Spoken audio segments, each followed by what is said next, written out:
nuevo, ¿no? Los procedimientos que estamos conociendo en la primera parte. Hoy nos toca hablar un poco de lo que es la toracocentesis. La toracocentesis es un procedimiento también importante, chicos. Muy probablemente ustedes también lo vayan a hacer. Yo me acuerdo de haberlo hecho también de alumno, haberlo hecho de residente, asistente. Es un procedimiento que en algún momento lo pueden realizar. Entonces es importante conocerlo, ¿no?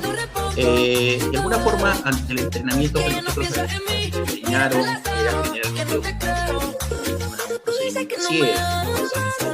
Lo hacíamos únicamente con una placa de tórax, ¿no? Con la parte semiológica, buscando la matidez, ¿no?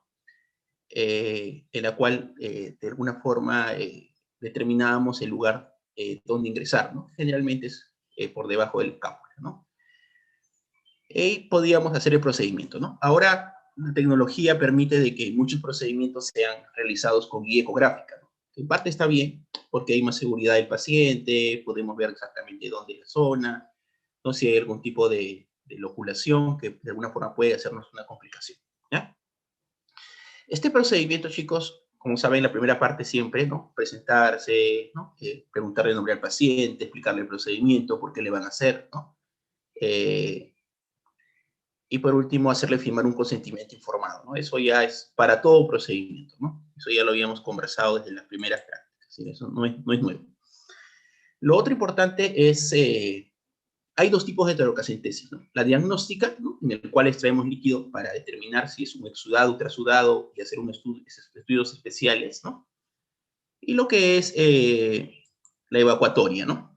O terapéutica, en la cual extraemos líquido para calmar de alguna forma alguna sintomatología del paciente, ¿no? Como disnea, dolor, ¿no? Que son los síntomas, creo, más importantes, ¿no? La técnica es la misma, ¿no? Algunas veces cuando hay mucho líquido preferimos el drenaje torácico, ¿no? Que aprendimos la semana pasada, ¿no? O por ejemplo, ¿no? Hacemos una toracocentesis y nos sale que es un hemotórax, ¿no? Si es mucha cantidad, preferible sería ponerle un drenaje que hacerle una evacuación por toracocentesis, ¿no? Entonces, de alguna forma la toracocentesis más lo utilizamos para el tema evacuatorio, ¿no? Y si, por ejemplo, estamos en algún lugar donde no tenemos un cirujano de tórax que nos pueda poner un drenaje o un especialista, ¿no? La toracocentesis también nos permitiría eliminar líquido, ¿no? El tema es que no podemos extraer mucho líquido y la aguja que utilizamos generalmente es una aguja delgada, entonces nos tenemos que quedar durante un buen tiempo con el paciente monitorizándolo para poder eliminar la cantidad de líquido que quisiéramos, ¿no? Entonces vamos a ir un poquito conversando sobre este tema.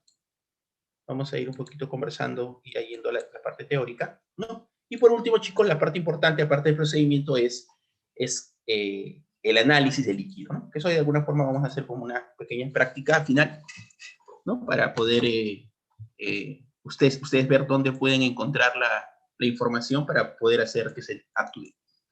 Y entonces vamos a ver por acá, vamos a ver por acá, acá está, chicos. Empezamos entonces. Muy bien.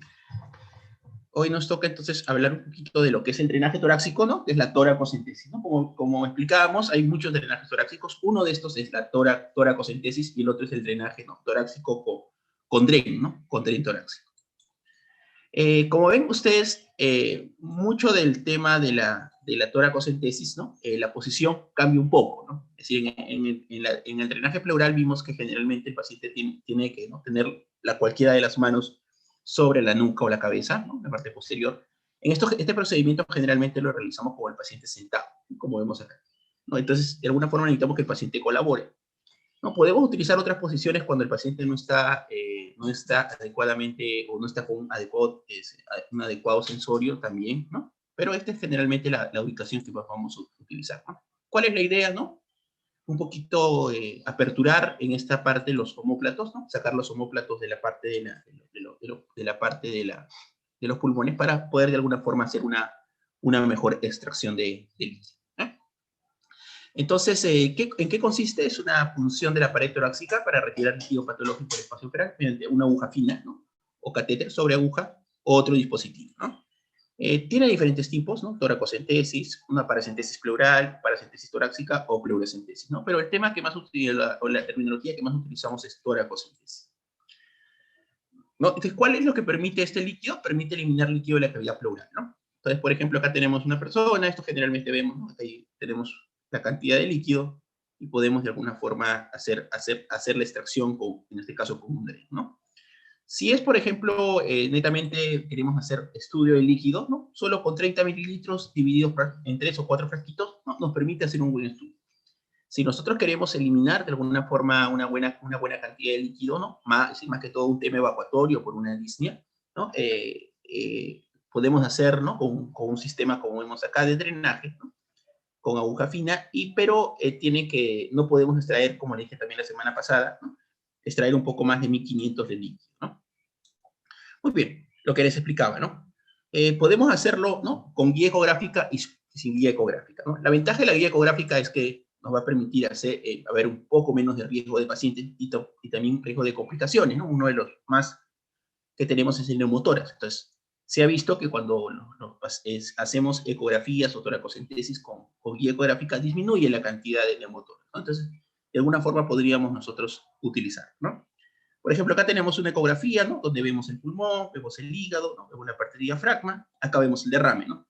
Entonces, podríamos nosotros ingresar con tranquilidad, ¿no? Cuando nos podemos ver, ¿no? Vemos acá un broncodrama aéreo, que es más que todo un tema de neumonía, ¿no? Se puede diagnosticar neumonía también por ecografía, ¿no? Entonces, vemos acá un derrame paraneumónico y podríamos ingresar sin ningún cuidado, ¿no? Y no tener temor de pinchar el hígado, el diafragma o los pulmones, ¿no?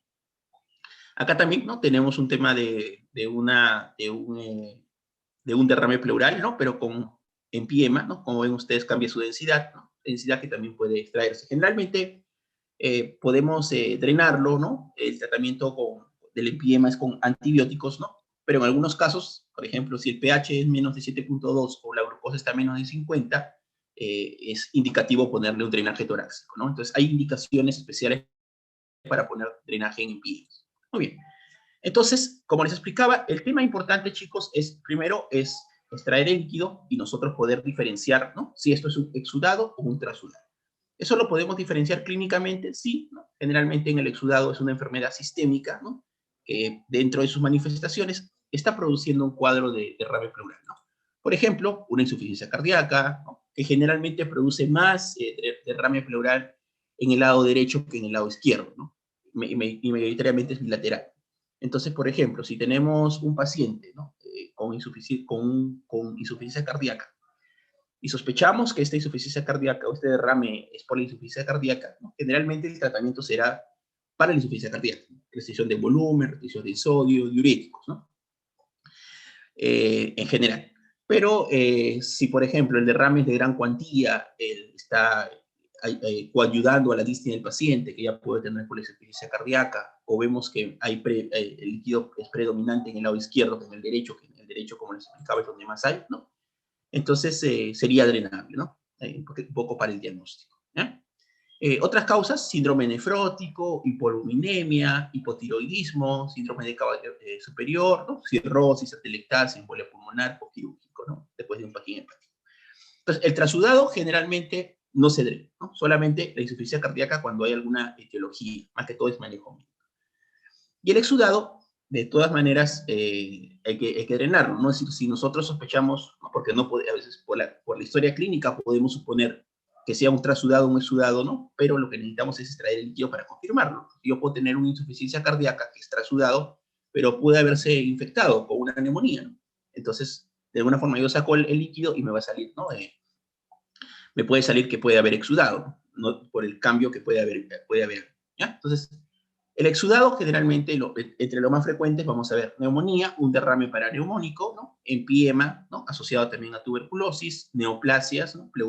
Pulmonar, pleural linfática, enfermedad de tejido conectivo, ¿no? Generalmente lupus, AR, ¿no? Embolia, infarto pulmonar, pancreatitis, virales, kilotoras, reacciones a fármacos también, es decir, preguntarle al paciente qué fármacos está tomando si hay un derrame pleural, desde lo más frecuente, medicamentos que utilizamos, nitrofurantoína, metronidazol, amiodarona, ¿no? Metotrexate, que están en la farmacopea de uso de diferentes enfermedades, accesos intraabdominales y síndrome post-pericardiotomía, ¿no? Entonces, de alguna forma nos sirve para hacer la diferenciación, que es la parte importante, ¿no? Entonces, ¿cuál es el objetivo, ¿no? para la obtención de líquido pleural con fines diagnósticos, ¿no? ¿Cuánto es aproximadamente? 50 y 100. Va a depender mucho qué es lo que queremos estudiar o qué queremos diagnosticar, ¿no? Generalmente te dicen 30 mililitros o 30 cc para fines diagnósticos, ¿no? Pero si nosotros queremos hacer ya estudios, ¿no? De Block-Cell o estudios, ¿no? Buscando células neoplásicas, ¿no? En líquido pleural, aumenta un poco, ¿no? ¿Qué otra cosa es importante? Aislar un agente, ¿no? Por ejemplo, tengo un empiema o quiero hacer el diagnóstico de tuberculosis, ¿no? Aunque el diagnóstico de tuberculosis, chicos, es mucho, es decir, no se puede hacer el BK, por ejemplo, en el líquido pleural, ¿no? Su sensibilidad es baja, el cultivo es bajo, ¿no? Entonces, generalmente lo que se hace para diagnosticar tuberculosis es hacer una biopsia pleural, ¿no? Y esta biopsia pleural, de alguna forma, mandarla, ¿no? a anatomía patológica y cultivarla, ¿no? Es decir, ese es el gol estándar más que todo en el diagnóstico de tuberculosis pleural, es la biopsia de la pleura, ¿no? Pero igual, podríamos aislar el agente y un pequeño porcentaje, ¿no? Saber si es una colección complicada, ¿no? Como por ejemplo un empiema, ¿no? Les decía cuáles eran las indicaciones, y terapéutica, ¿no? Calmar síntomas extrayendo mayor volumen. Como les decía, no más de 1500, ¿no? Entonces tenemos diferentes tubitos acá, ¿no? En uno hacemos un estudio bioquímico, ¿no? Generalmente lo que necesitamos más que todo para sacar los famosos criterios de Lai, ¿no? Son proteínas, ¿no? Deshidrogenasa láctica, colesterol, ¿no? Que es lo que más utilizamos, ¿no? ADA para tuberculosis, valores más de 40, generalmente es un valor diagnóstico, ¿no? Gran cultivo de hongos y gérmenes comunes, ¿no? Esto va para la parte de microbiología, BK, ¿no? Para ver si hay BK. Como les decía, a veces el BK no es fácil, a veces sospechamos, ¿no? Tenemos un paciente con un derrame pleural, ¿no? Sospechamos tuberculosis, hacemos una paracentesis, ¿no? El BK no sale positivo, pero el ADA no sale alto entre un contexto de un paciente con criterios clínicos, ¿no? Epidemiológicos, clínicos, podemos iniciar tratamiento para TB pleural, ¿no? Entonces, el ADA sí nos ayuda, ¿no? El tema es cuando el ADA es negativo. Y lo otro, que el ADA no solamente se eleva por tuberculosis, ¿no? Puede elevarse por neoplasia, por enfermedades reumatológicas, entonces ahí había que ver mucho el contexto clínico, ¿no? BK, ¿no? Es estudio de BK y Block-Cell, ¿no? Generalmente si muestra es 100 o más, ¿no? Es decir, si queremos hacer estudios para diagnósticos de neoplasias, ¿no? O Block-Cell, preferible necesitamos un poco más de líquido, ¿no? Entonces, eso sería un poquito los objetivos, ¿no? Esto ya les había explicado un poquito la semana pasada, chicos, ¿no? ¿Con cuánto se puede hacer, la pregunta, ¿no? ¿Con cuánto se puede hacer ya extracción de volumen de un líquido pleural, ¿no? Generalmente ya pasando, como vemos, los 30 o 50 mililitros, ¿no? Que es la cantidad. Entonces, si nosotros ya tenemos una obturación, ¿no? del seno costodiafragmático, ya tiene 250, entonces ya podríamos hacerlo, ¿no? Esa parte también es importante. Ya vimos esta parte que puede haber, ¿no? Cómo tenemos la cantidad de líquido, ¿no? Los que no recuerdan, ¿no? Normalmente si tenemos 250, ¿no? Y obturado el seno costodiafragmático, tenemos 250. Si le pedimos una placa lateral, chicos, ¿no? Aproximadamente, si hay obturación del seno, ya decimos que hay 50, ¿no? Eso creo que no les había dicho la semana pasada. 250 por cada espacio intercostal, ¿no? Y cuando ya hay curva de Damasio, 700, como en este caso, ¿no? Como en este caso. Acá ya hay curva de Damasio y más de 700, ¿no? Generalmente, a veces cuando podemos hacer también radiografías de cúbito dorsal, ¿no? Cuando se dice que cuando ya hay más de 1 centímetro de líquido en el cúbito dorsal, también es drenable, ¿no? Eso generalmente cuando no tenemos posibilidad de la ecografía para cuantificar volumen, ¿no? Solamente una placa de tórax, que probablemente lo que tienen algunos, ¿no? En cuanto a las consideraciones anatómicas, chicos, es importante, ¿no? La parte de la unión o la unión escapular, ¿no? Generalmente está en T3, ¿no? Donde termina generalmente la parte el pulmón, la parte inferior es T10, ¿no? Y generalmente ya cuando vamos a tener la parte abdominal ya estamos hablando de T12, ¿no? Es una referencia general. Lo mismo, ¿no? Acuérdense que les explicaba la semana pasada, ¿no?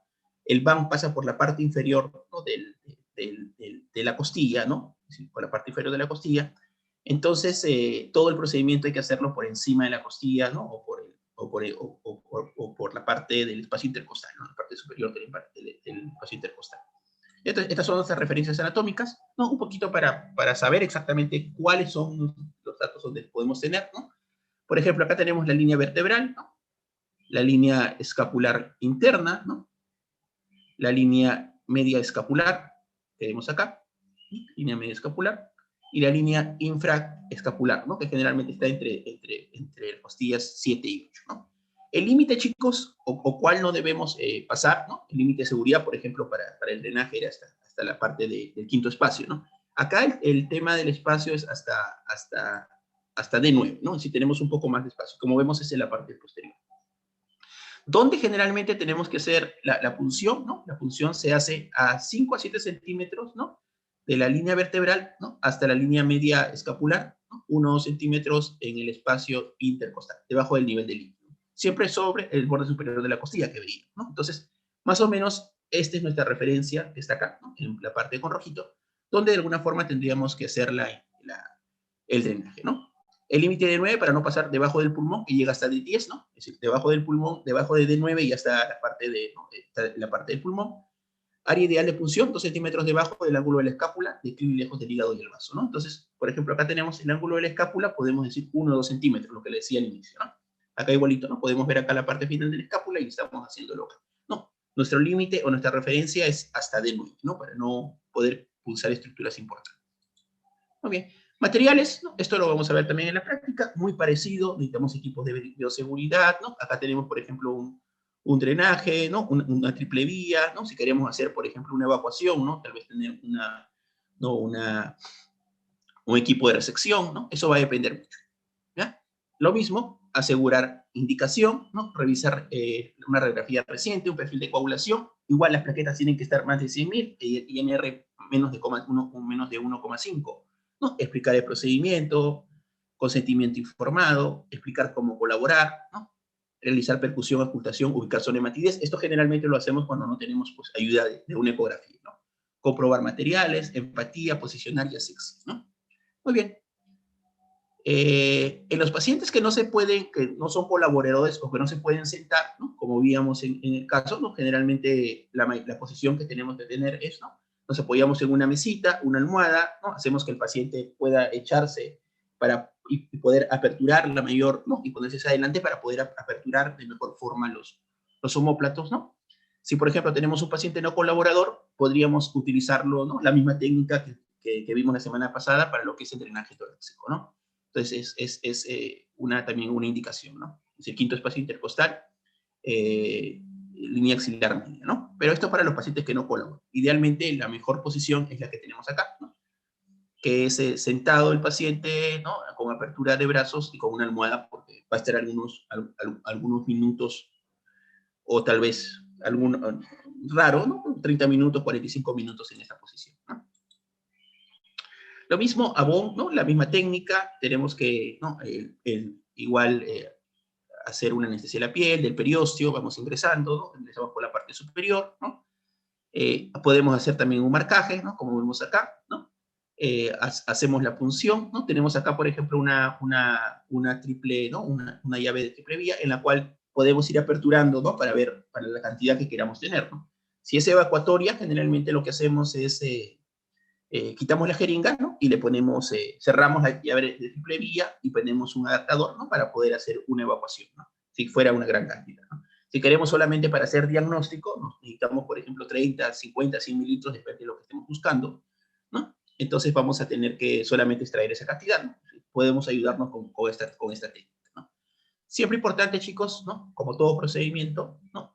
Monitorizar la frecuencia cardíaca, la frecuencia respiratoria, la presión arterial, ¿no? Color de la piel y mucosas, sudoración o signos, ¿no?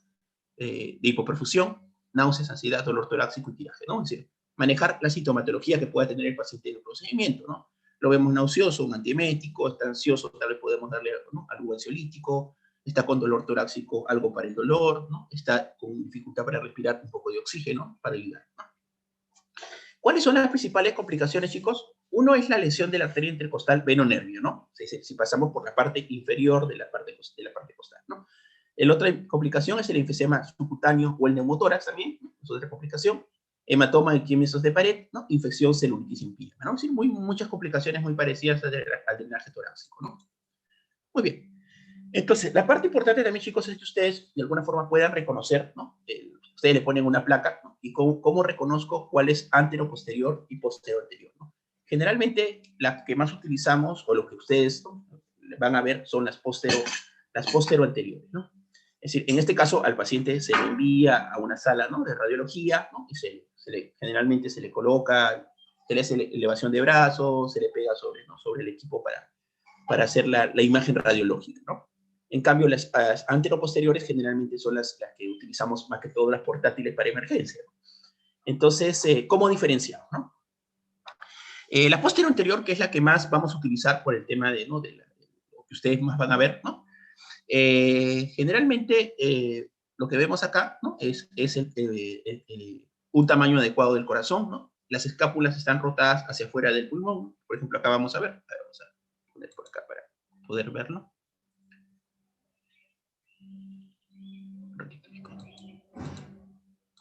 A ver, acá, ¿no? Acá, por ejemplo, vamos a ver que las escápulas, lo ideal es que estén por fuera, ¿no? Están por fuera, ¿no? Para poder nosotros tener una mejor imagen de la placa, ¿no?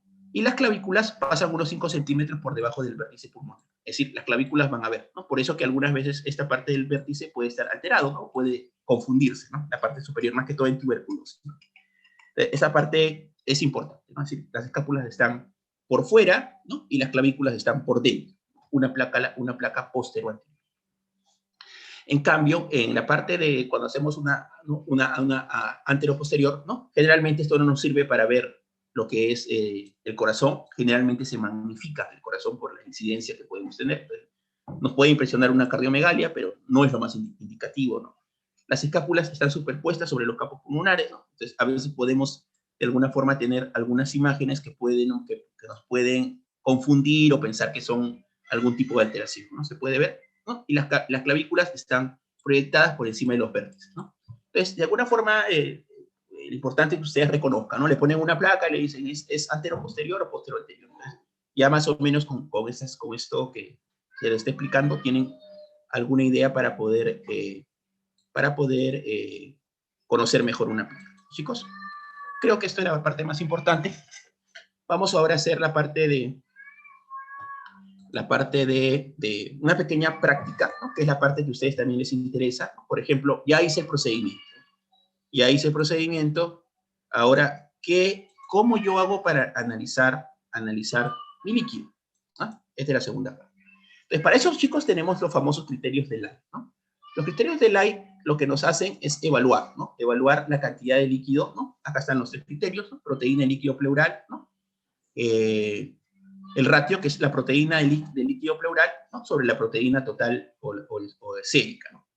Lo otro importante que tenemos es la parte del ratio del HDL, que es, medimos el HDL en líquido pleural, y después hacemos la medición de suero, ¿no? Y por último es la relación del límite normal, en el cual nos dicen que tiene que ser más de 2/3, ¿no? Entonces, ¿cuál es la interpretación de los criterios de Lai, ¿no?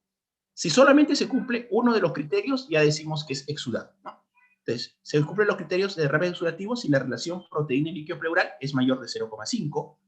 Se cumplieron los criterios de derrame exudativo, ¿no? Si el líquido pleural es mayor de 0,6. Se cumplieron los criterios de derrame exudativo, LD líquido pleural hacia el límite superior del LD sérica, si esto es mayor de 0,6, ¿no? 0,6 o más del 75% si lo vemos ahorita con porcentaje, ¿no? Importante también, ¿no? Si la relación entre la proteína y líquido pleural y la proteína sérica es mayor de 0,5, es probable que se produzca un exudado. Si es menor o igual de 0,5, es probable que sea un exudado. Es decir, es el límite, ¿no? Más de 0,5 exudado, menos de 0,05 trasudado, ¿no? Igual, si la relación, ¿no? LDH líquido pleural, LDH sérica es menor de 0,6, es probable que se produzca un exudado. Si es menor, es probable que se produzca un trasudado, ¿no? Si el LDH de líquido pleural es superior, 2/3 del límite superior del LDH sérica normal de laboratorio, es probable que se produzca un exudado. Si es menor o igual a 2/3 del límite superior del suero normal de laboratorio, es probable que se produzca un trasudado, ¿no? Entonces, esta parte es importante. A ver, vamos a poner unos ejemplos.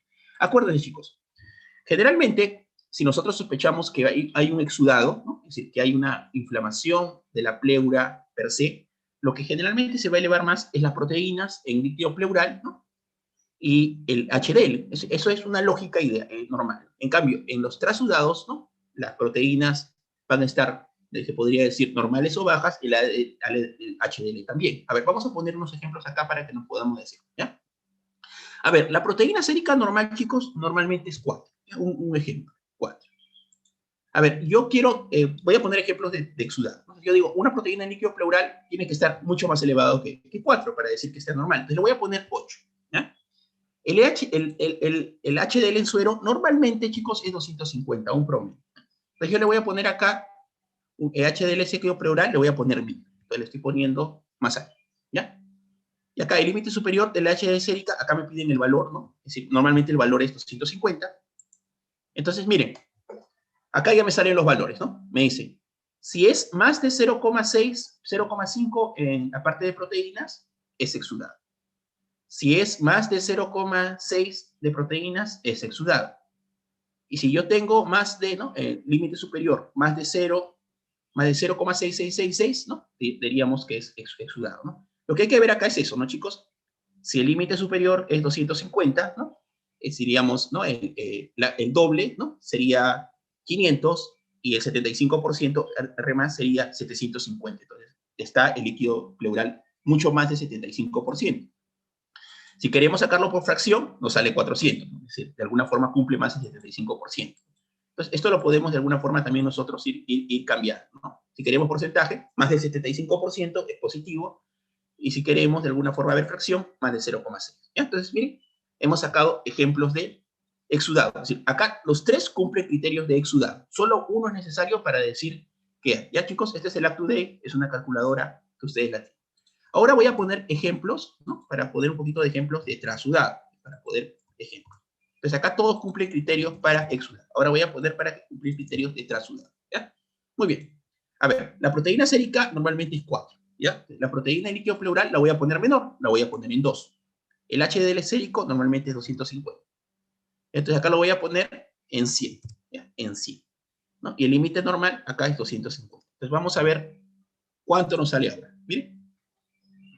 A ver, decíamos que para que pueda hacer, a ver, acá le vamos a bajar un poquito más, a ver, vamos a bajarlo a 1, ya para que podamos entenderlo mejor. Muy bien, ahí está.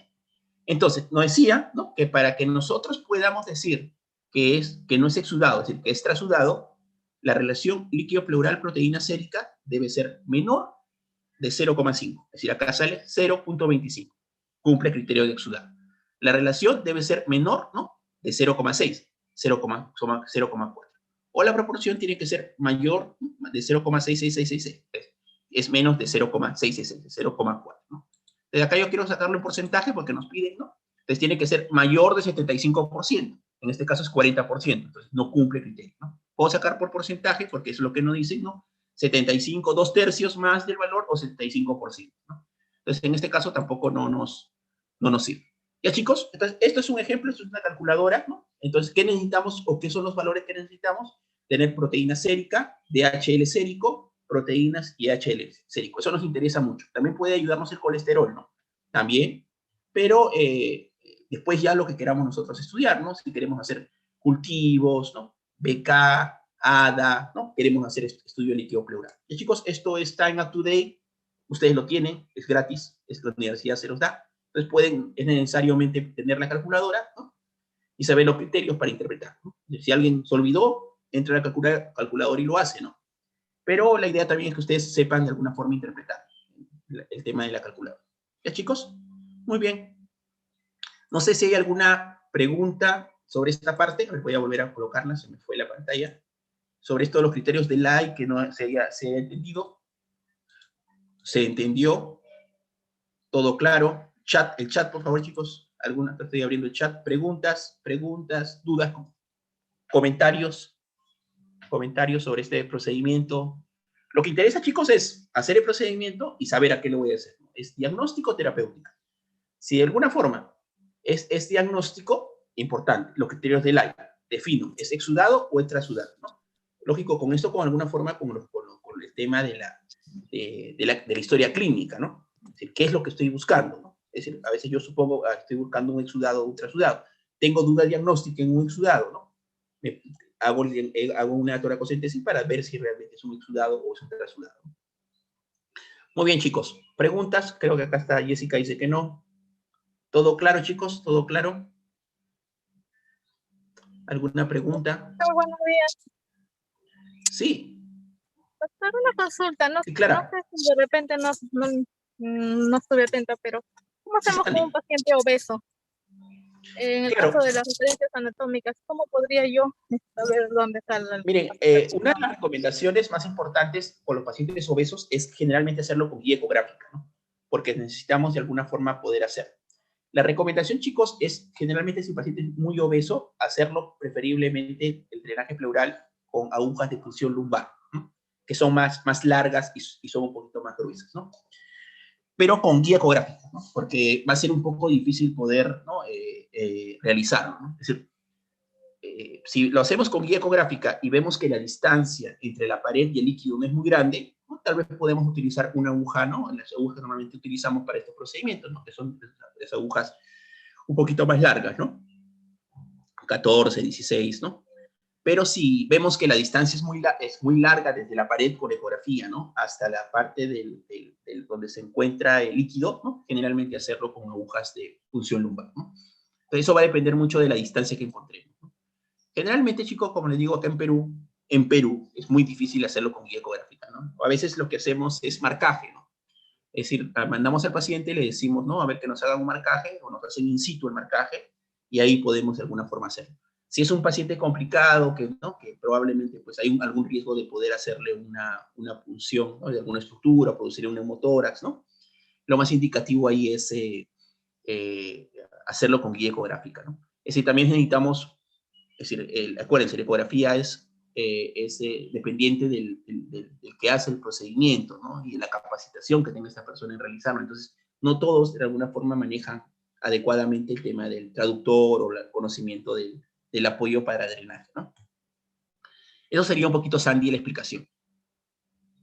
Ya, doctor, gracias. Bien, mayoritariamente los pacientes, ¿no? Si tenemos un paciente obeso, veremos en el momento cómo solucionarlo, ¿no? De todas maneras, hacerle una ecografía, ¿no? Torácica, y de alguna forma, si nos puede el radiólogo, ¿no? Darnos un tiempo, ¿qué es lo que hacemos, no? A veces los radiólogos llegan, le planificas la idea, ¿no? Y le dices, ¿no? Que llegue un poquito más temprano, tal vez la entrada de nosotros es a las 8 de la mañana, llegas, ¿no? 7:30, 7:40, y ya estás con el residente, con el interno, el paciente esperándolo para que nos pueda hacer, ¿no? Una ecografía, lo que hacemos en el hospital, ¿no? La ecografía, porque aparte pues tiene muchos citados, entonces le vamos a quitar tiempo, entonces le decimos, ¿no? O lo otro es 12, 1 de la tarde, en el cual ya está un poco más desocupado y también le decimos, ¿no? Pero lo ideal, preferible, lógico, un paciente es hacerlo temprano para poder tener los resultados lo rápido posible, tal vez al mediodía ya tenemos los resultados, ya sabemos si es un exudado, si es un transudado y si de alguna forma pues cuál sería el manejo o el diagnóstico de este paciente idealmente, ¿no? ¿Alguna otra pregunta, chicos? Ok, entonces, no olvidarse de los criterios de Lai, es importante, chicos, para toda su vida, ¿no? Que tienen que saber los criterios de Lai, ¿no? Porque eso va a poder hacer la diferenciación, ¿no? Pero recuérdense, los criterios de Lai son dependientes de la historia clínica, ¿no? Es decir, yo tengo una historia de un paciente, ¿no? Que está con una neumonía, me empieza a hacer dolor torácico, le tomo una placa, veo un derrame, ¿no? Muy probablemente yo voy a decir, no, este es un exudado por un derrame paraneumónico o por un empiema. Entonces, lo que voy a buscar es un empiema. Tengo un paciente con contacto TB, joven, dolor torácico, le hago una placa, le encuentro un derrame, ¿no? Les traigo el líquido, sale amarillo citrino, ¿no? Voy a pensar que es tuberculosis, ¿no? Es decir, antes de tener los criterios de Lai, ¿me entienden? Es decir, la suposición clínica es lo más importante, ¿no? La historia clínica. Los criterios de Lai nos van a ayudar, ¿no? Para nosotros sopesar nuestra historia clínica, ¿no? Es decir, lógico, yo puedo pensar que es un trasudado y finalmente los criterios de Lai me salen un exudado, ¿no? Tal vez porque puede haber algunas alteraciones en el líquido, ¿no? O pueden mezclarse dos patologías, ¿no? Sospecho clínicamente un trasudado por una ICC, le hago una placa y al finalmente pues es un hemotórax, ¿no? Un hemotórax por algún tema, ¿no? De sobrecoagulación o traumático. Entonces, yo digo, este líquido no era por el derrame, ¿no? Sino era por un hemotórax. Entonces, puede variar, ¿no? Puede variar, ¿no? Nuestra suposición, ¿no? Porque el hemotórax no va a salir como un trasudado, ¿no? Como un exudado, ¿no? En cambio, el líquido de la insuficiencia cardíaca no sale como un trasudado, ¿ya? Muy bien, chicos. Entonces, si no hay más preguntas, este procedimiento también es importante conocerlo, ¿no? Creo que aparte del procedimiento importante, ¿no? Los criterios de Lai, y finalmente poder nosotros tener el conocimiento básico del procedimiento. ¿Ya? Muy bien. Si no hay ninguna pregunta más, chicos, me despido. A ver, chicos, tengo todavía unos minutitos. He visto, chicos, que algunos de ustedes, también me han informado los docentes, ¿no? Les comunico, porque es bueno que lo sepan, ¿no? Que están entrando a las prácticas, pero no están entrando al debriefing, ¿no? Si no están entrando al debriefing, y es algo importante, ¿no? Infórmenle a su docente de práctica, ¿no? Informen a su docente de práctica. Si los docentes de práctica le dicen, ya, conversen con el doctor Nieves, me envían un correo y yo estoy enterado, ¿no? Porque realmente, si no entran al debriefing, les baja su nota, ¿no? En la parte actitudinal y la parte de participación, ¿no? Entonces, tienen una nota baja. Entonces, eso le está bajando el promedio a algunos, es lo que estoy viendo, ¿no? Entonces, no solamente es entrar a la parte de la práctica, sino completar el debriefing, ¿no? Si tienen alguna urgencia, informen a su docente. El docente va a entender, ¿no? ¿Sí? Todos tenemos urgencias más con el tema del COVID.